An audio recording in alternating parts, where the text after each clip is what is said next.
Genova Burns has been servicing the corporate community in the New York and New Jersey metropolitan area for 35 years. John Quincy Adams once said it best: "Whoever tells the best story wins." So here is our story. My name is Bill Heller. I've been a proud member of the New Jersey Bar since 1978, and I am now affiliated with the Genova Burns law firm.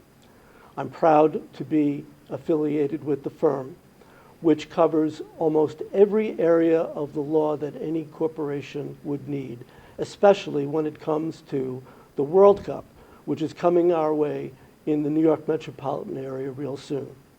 With me is my friend Jim Kirkos, who is the chairman of the Meadowlands Chamber of Commerce.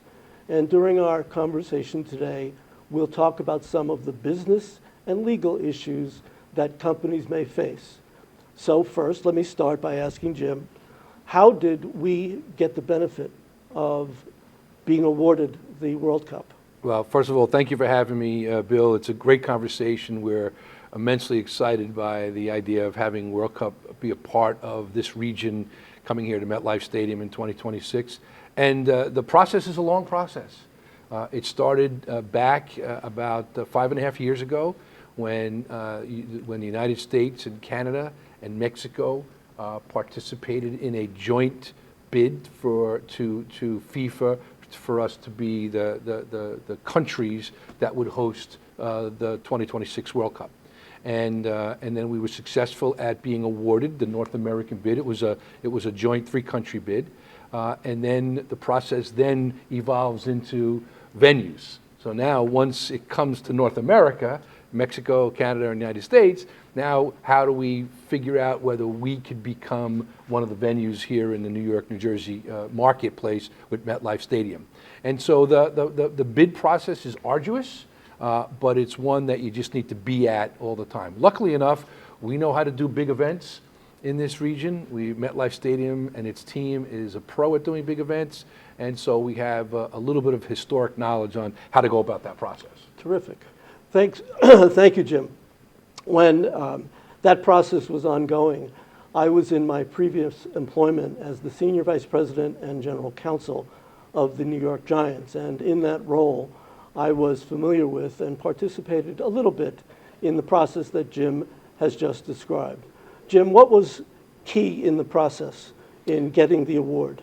I think experience was one of the first keys. There's a couple, actually. I think the first one is experience. And as I said in my last comment, the MetLife Stadium has hosted major events, Super Bowl, WrestleMania twice, international soccer, some of the biggest concerts in the world. So the stadium has an inherent experience level of hosting these big events. And any big entity like FIFA wants to know they're going to a place that knows how to do big events. The other piece, I think, is this New York, New Jersey media market, right? We're in the media market of the world. We're next to the greatest city in the world. We have incredible transportation links and destination-related assets, especially now with American Dream being open. And so FIFA wants to make sure that those that travel to this region for these games have a great experience, and we have the necessary, what I call destination assets, to make sure we provide a destination experience. Does all of this bring advantages to local businesses? Immense economic impact. Anytime listen, it would be great economic impact even if we were only hosting the final, but we have 8 games including the final. So for 5 to 6 weeks at a minimum, we'll have fans and FIFA staff and visitors and broadcasters and media here in the particular region. We're going to make sure they find their way into all the local communities, and that's where the economic impact really takes place. Well, that's good, because there are also opportunities to avoid legal landmines as you try to exploit the opportunities that Jim has just described. And there are many, many opportunities, but they almost go through the World Cup host committee. Among the legal issues that could arise in exploiting these economic opportunities are intellectual property law, privacy law, immigration law, labor and employment law, contract law, and just about any other area of the law that you can imagine. There are big stakes here. FIFA is a large international corporation.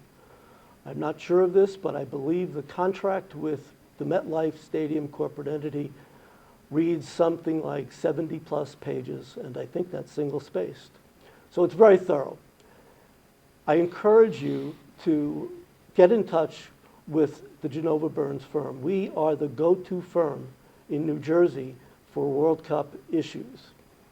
We cover everything from governmental compliance and intellectual property and privacy, employment law, labor law, and the like. We know from prior experience at MetLife Stadium that soccer brings the biggest crowds.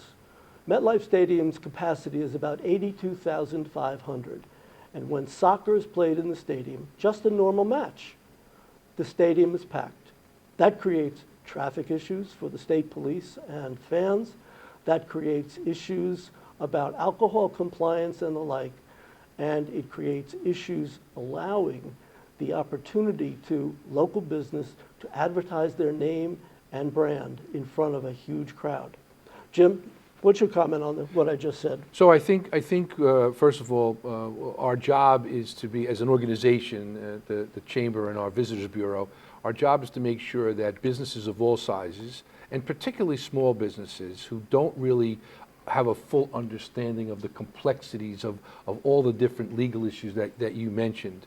And I'll give you an example. I know that when we look back to Super Bowl, when Super Bowl was in town, there was entities, corporations that were buying out restaurants and facilities, right, to host corporate hospitality. And that's great, and that should be part of it. We want that to take place. But if an international company is asking you to sign a contract to buy out your restaurant or facility or what have you for a week, a day, whatever it may be, you need to understand the law. You need to understand how to protect yourself.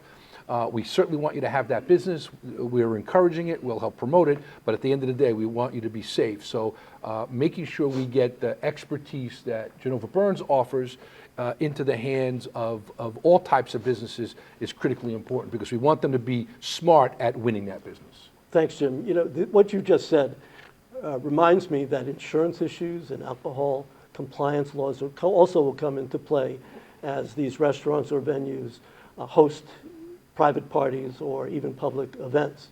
One of the things I want to touch upon now is the issue of trademark law, because it is appropriate due to the fame of the FIFA name and trademarks.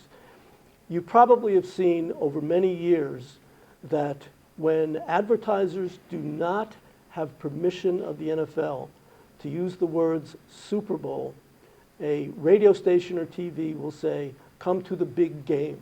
The big game has become synonymous with the Super Bowl. Everyone knows what we're talking about, but what it says is that the advertiser doesn't have the NFL's permission. The NFL polices its trademark very vigorously, and so does FIFA. As you can see, we have on the desk a branded FIFA stripe. I am convinced that it is genuine. Mr. Kirkos was given it by FIFA themselves. Isn't that right, Jim? The host committee, correct. The host committee. Yep.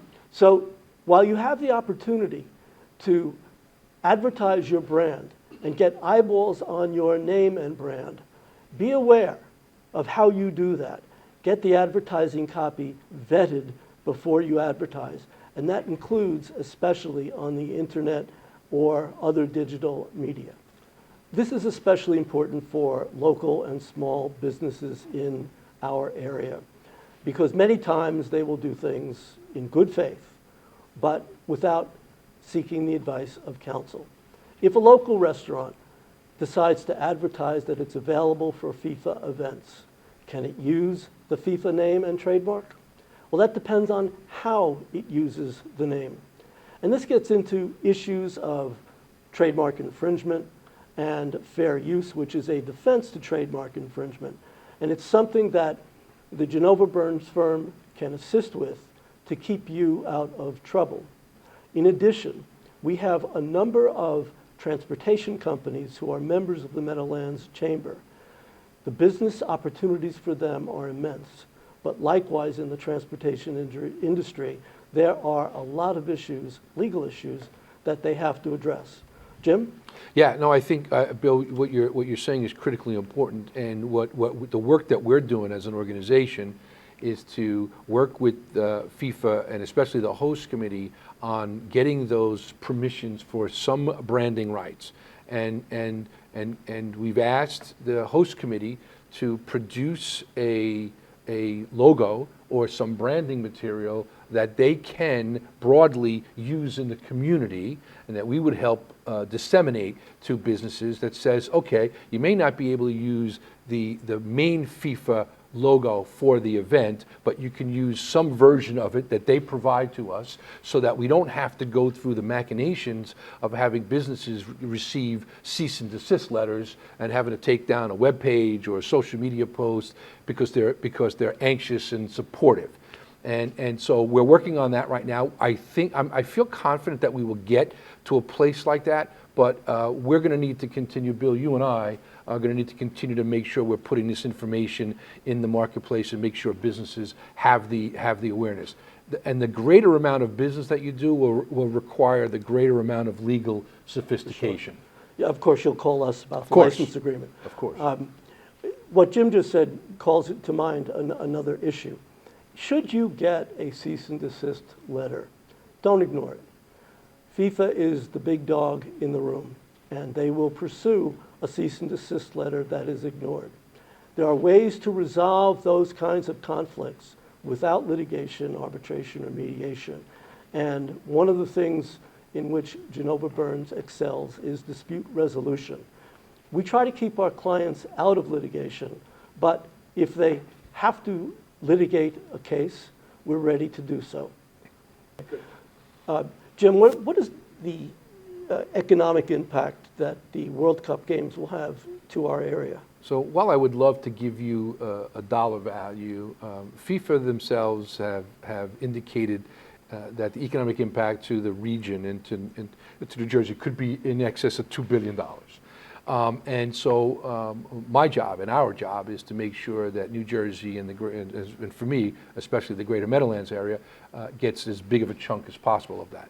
And so if you think about where that economic impact comes from, it first starts with accommodation. So once you fill hotel rooms in the region, all of those folks need to eat, they need to shop, they need to travel around, they need to entertain themselves. And like I said before, there could be people that are in the region for the games for weeks at a time.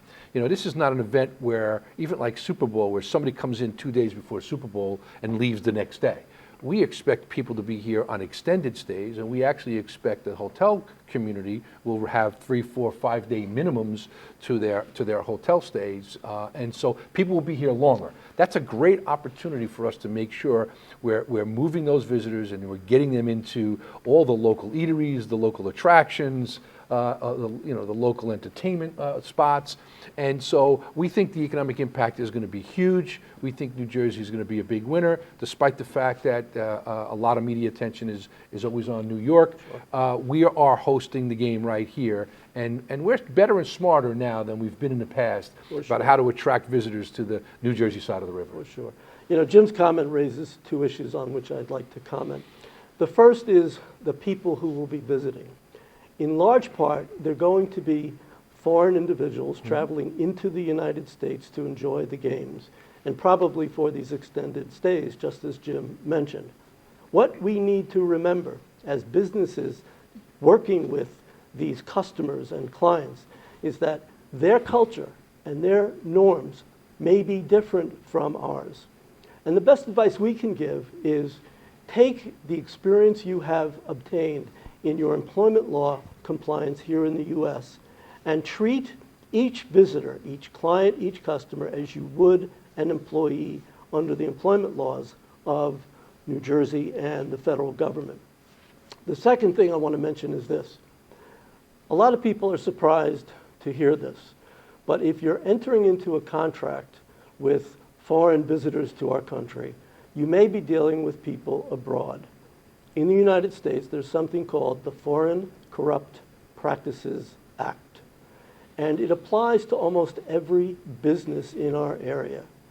Basically what it says is you can't do unlawful things to get business from foreign countries. And if you wish, we can talk to you about compliance with the Corrupt Practices Act. It's inappropriate to go into it in detail in this podcast, but it's something that surprises people with whom we speak about the coming World Cup events.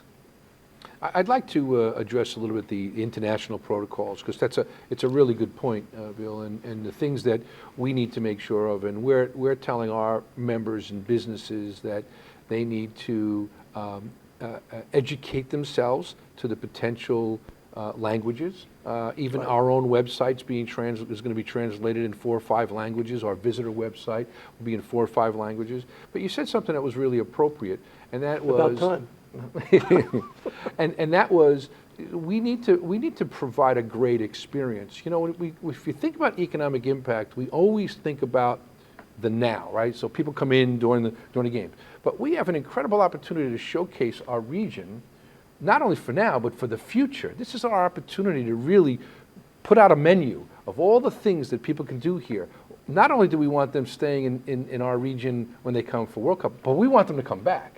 So it's incumbent upon us to make sure we're all providing that great experience. Understanding certain protocols and customs of your customers that are coming in, making sure the hostess at the stand is greeting those customers and is not only tolerant, but it's welcoming of all different people coming into the region based on what they're wearing, you know, based on their language. We want to make people feel, I call it giving people a great warm welcome.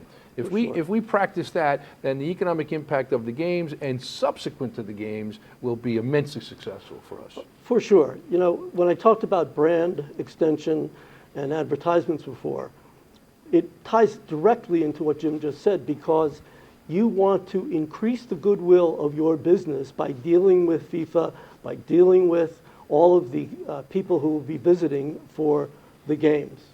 There's one area that I want to mention also, and that is avoiding bad publicity. And the best way to avoid bad publicity is to make sure that whatever you're doing complies with the law. And now I'm talking about New Jersey state and federal laws that may apply to whatever activities you are engaged in for the World Cup. In that connection, the founder of our firm, Angelo Genova, is one of the leading governmental lawyers in New Jersey. And we have the firepower to address those issues with you and, to be a bit facetious, to keep you out of jail. Jim, do you see any short or long-term labor boost for our area? Oh yeah, listen, I think because of the volume of business, many businesses, I think particularly in hospitality, and that covers dining and hotels and entertainment, I think there'll be an influx. I think there'll be a lot of part-time positions made available. I think that is a good thing for people that live in the region, but I also think it's an area that businesses need to protect themselves on. For sure. There's 2 aspects to labor that we need to take into account. The first is the laws governing labor itself, and there are many, mostly federal. I am not a labor lawyer, but we have a ton of labor lawyers at Genova Burns who can help you with that, especially if your business is already unionized or trying to be unionized. The second thing I want to mention is this. As in the Christmas holidays, businesses will hire more people because the business will increase. That is a temporary worker. And there are laws around temporary workers that you should be aware of. One comes to mind. You may hire those people under 1099s as independent contractors, but under recent rules issued by the Federal Department of Justice, they are probably going to be classified as employees. And if they are, you will have to pay taxes, just as you do for your regular full-time employees. It's another landmine to avoid. It's easily avoided. As to benefits, well, I'll bet that all of your businesses have a threshold below which you don't have to provide a regular employee with benefits. Be sure to look into that, because that can help you in your decision in hiring extra employment for the World Cup. Yeah, and I think if I can close on that comment, I believe that, you know, the forethought and the planning on behalf of businesses is critically important. To know the law, to know the circumstances, and to plan what happens and how you'll staff up to accommodate the Right. influx of potential business is really important. If you're flying by the seat of your pants, that's when you're going to get in trouble.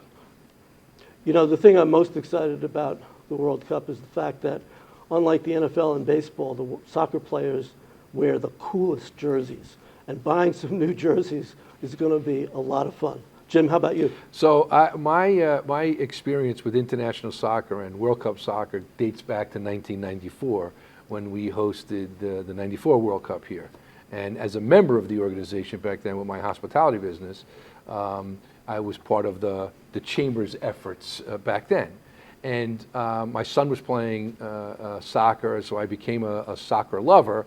And then I experienced for the first time Italy, Ireland playing at the original Giant Stadium for 94 World Cup.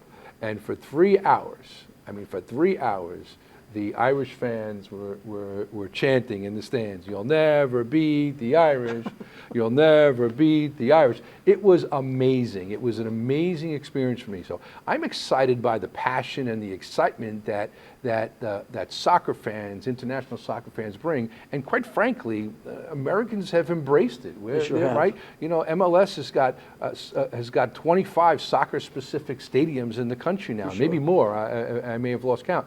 And so soccer is embraced here. And I can tell you that it's accelerated. 1994 World Cup accelerated soccer. MLS started in 1995, playing at Giant Stadium with the Metro Stars. Now the Red Bulls have their own stadium. And I'm excited to see what this does for soccer in the United States to really accelerate and empower it. And I want to be part of that passion and excitement. It's a fun time. That's great. I started watching soccer myself, and as a lifelong football and baseball fan, I've learned what's actually going on a soccer pitch. Pitch, not field. Pitch. We've talked about a lot of issues today, and from my point of view, those mostly are legal issues. A lot of businesses, small, medium, and large, hesitate to hire outside counsel to address these issues. My best advice is don't.